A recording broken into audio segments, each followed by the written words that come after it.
If you're considering relocating to Park City, this video is for you.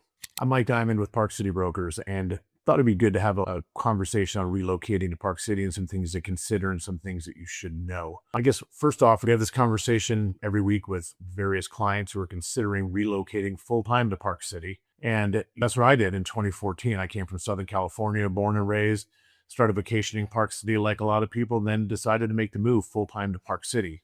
And all my friends were like, hey, give it one winter and you'll be back. And obviously it didn't happen. After a couple months of being in Park City, I decided that I'm never going back.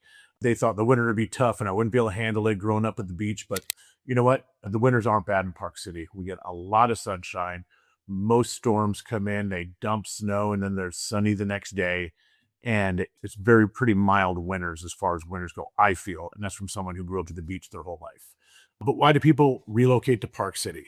And it's for the lifestyle. You have the mountains, you have the water, the rivers and streams, you have the festivals, you have your 30 minutes to an international airport. Salt Lake City International Airport is great. It's super easy.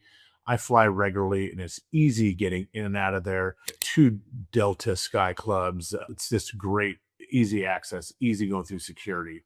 But the lifestyle in Park City, I always told people, I always felt when I vacationed in Park City, I would just take a deep breath and relax. And it just felt like everything slowed down. And living in Park City is somewhat like that as well.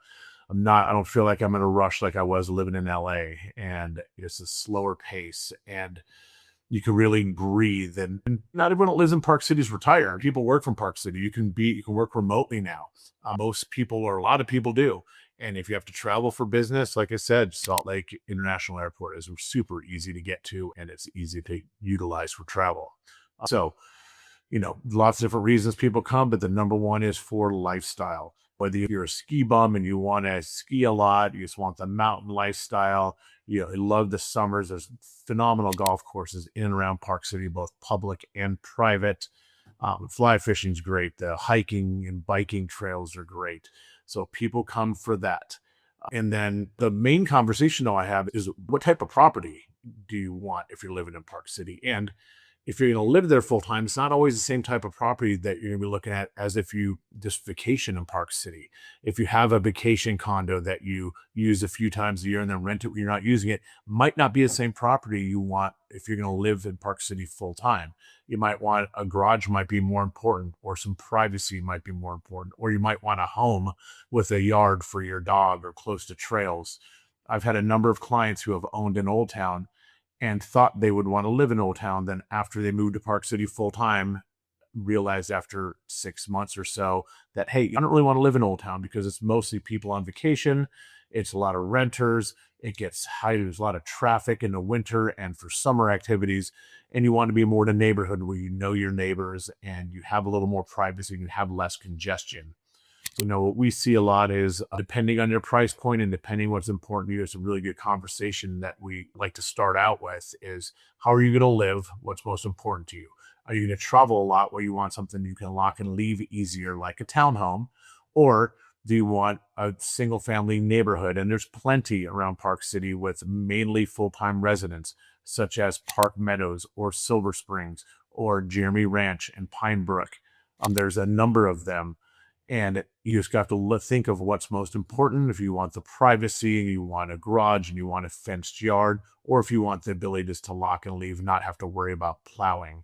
Another area that's seeing a lot of full-time residents, relocators moving to, is around the Jordanelle area and Hideout. And you have single families as well as townhomes around the Jordanelle. So that's an area to not miss out on and to consider if you're considering moving to Park City full-time. One of the things I would say is some considerations to think about when you're moving out is, as far as seasons. Again, from Southern California, didn't have any seasons. It's the same pretty much year round. Park City has seasons. You got your winter. Your winter can start in as early as November, or there's been a lot of times it doesn't really start until January. So you might have a longer winter or you might have a shorter winter, but you're going to get snow and it's going to get cold. So you got to be prepared for that. It's a seasonal town, so it does get busier in the winter in the prime ski months, especially if the snow's good. Sundance is gone now, so we don't have to worry about the Sundance crowd at the end of January, beginning of February, which brought in a lot of traffic, but you can still get traffic on busy holiday weekends and ski weekends. So you want to pay attention to that. You want to also be prepared for the different amenities, the grocery stores and shops and things that you need. And although Utah is pretty good, and for ski town, Park City's pretty good, and there's lots of restaurants and stores, but it's a ski town. It's a resort town. It's not. The restaurants are good. They're not great. You're paying top dollar for just a good food, and you might get bored of them after a while if you eat out a lot. But that's part of living in a ski town. It's better than a lot of other ones. And I grew up skiing Mammoth and Tahoe, and Park City does pretty good with the number of stores and restaurants and things. But after a while, you might get tired. But hop on a plane and go somewhere else and take a trip and get some better food. So yeah, those are the main considerations I would see is what type of property do you need or do you want to fit your lifestyle? Know that there is seasonality. The winters do bring snow. Town slows down a lot in April, May, and October, November, the shoulder seasons. Summers are great in Park City. Some restaurants do close in the shoulder seasons for a period of time. The liquor stores in Park City are not open on Sunday. Know that. And know the timing of liquor stores. That's important. You stock up. But overall, I think Park City is a great move. I had no problem transitioning to living in Park City full time. I thought it was an easy transition.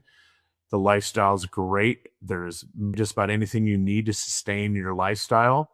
And I'm happy to answer any additional questions you have, talk through the pros and cons of doing it, and help guide you on the right neighborhood, right type of property, and price points. And like we've discussed in so many other videos, price points vary for different areas. Park Meadows is different than Old Ranch, is different than Colony and Pine Brook and Jeremy. But there's a lot of more inventory now than there has been in the last 5 years.